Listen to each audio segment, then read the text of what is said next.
En tant que cycliste, on est rapide et agile. Mais contre une voiture de 2 tonnes roulant à 80 km/h, on n'a aucune chance. Donc tant que les aménagements cyclables ne sont pas améliorés en Suisse, c'est super important de rester attentif et prudent. Chaque année, environ 20% des accidents de la route impliquent des vélos. Et souvent dans les zones urbaines, c'est parce que les règles de priorité n'ont pas été respectées par les différents utilisateurs. Environ 80% des accidents impliquent que des cyclistes. Et ça peut avoir différentes raisons, que ce soit les rails de tram, quand on se prend un trottoir ou alors quand c'est gelé ou mal déneigé. Les autres 20%, ça implique d'autres utilisateurs de la route, par exemple des voitures. Dans ces chiffres, il y a bon nombre d'accidents qui ne sont pas déclarés et du coup, ils n'ont jamais été signalés. Mais il y a quand même une bonne nouvelle. Malgré l'augmentation constante du trafic au cours de ces 50 dernières années, le taux d'accidents mortels, lui, a diminué. Et ça, c'est dû à différentes choses. Les véhicules sont plus sûrs, les casques protègent la tête des blessures vraiment graves et les infrastructures pour les cyclistes se sont aussi améliorées. Les études sur les accidents graves ont montré que l'application des véhicules motorisés augmentait vraiment la gravité des accidents et aussi leur taux de mortalité. Et un des facteurs de risque, c'est la vitesse du véhicule motorisé.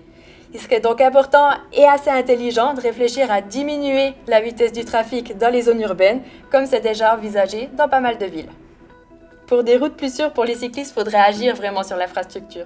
Dans l'idéal, les pistes cyclables devraient être séparées du trafic, bien identifiables, en rouge par exemple, signalisées, surélevées et bien larges.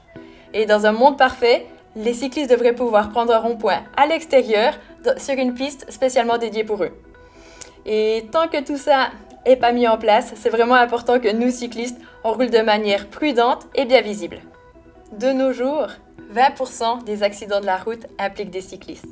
Et dans les zones urbaines, c'est souvent parce que les règles de priorité ne sont pas respectées par les différents utilisateurs. Environ 80% des accidents n'impliquent que des cyclistes. Et ça pour différentes raisons.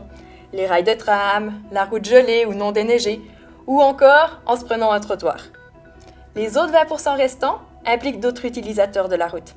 Et souvent, des voitures. Et dans ces chiffres, il y a un certain nombre qui ne sont pas déclarés d'accidents, car ils ne sont jamais signalisés. Mais la bonne nouvelle, c'est que malgré l'augmentation constante du trafic au cours de ces 50 dernières années, le taux des accidents mortels, lui, a chuté. Et ça pour différentes raisons. Les véhicules sont devenus plus sûrs, les casques protègent la tête des blessures graves et aussi les infrastructures se sont un peu améliorées. Des études sur les accidents graves de la route montrent que l'application des véhicules motorisés a vraiment un effet sur la gravité de l'accident et aussi sur le risque qu'il soit mortel. Un des facteurs de risque, c'est la vitesse du véhicule motorisé. Donc, ça serait assez intéressant et plutôt important de penser à réduire la vitesse du trafic dans les zones urbaines, comme c'est déjà envisagé dans pas mal de villes. Pour des routes plus sûres, pour les cyclistes, il faudrait aussi agir sur l'infrastructure. Dans l'idéal, les pistes cyclables pourraient être séparées du trafic, bien identifiables, en rouge par exemple, signalisées, surélevées et bien larges. Et dans un monde parfait, les cyclistes pourraient prendre les ronds-points à l'extérieur sur une piste qui leur est vraiment dédiée. Tant que tout ça n'est pas mis en place, c'est vraiment important que nous cyclistes, on roule de manière prudente et bien visible. La visibilité, ce n'est pas qu'une question d'habillement, c'est aussi notre manière de rouler.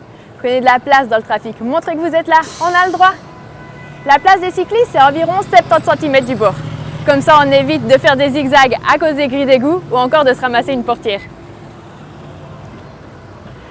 Mais il y a une exception, les ronds-points. C'est là qu'ont lieu la plupart des accidents avec les voitures. Souvent, les cyclistes se font couper la priorité ou alors ils sont mal vus. Nous vous recommandons les étapes suivantes. Regardez en arrière, signaler avec le bras, un regard de contrôle et on se présélectionne. On laisse la priorité à gauche.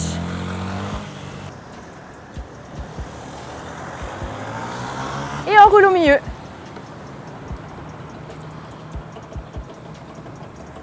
N'oubliez pas de signaler avant de sortir. Et voilà!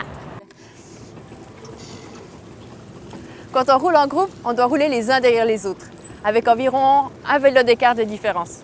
Mais il y a des exceptions. On a le droit de rouler les uns à côté des autres quand on est un groupe à partir de 10 personnes sur les zones cyclables, les zones piétonnes autorisées aux piétons et aussi sur les routes cyclables signalisées sur les routes secondaires. Là, on n'est pas encore beaucoup, mais à partir de 10 personnes, on forme déjà une petite critical mass. Les critical mass, c'est des endroits où se retrouvent des dizaines, des centaines, voire des milliers de personnes à vélo dans les villes et circulent.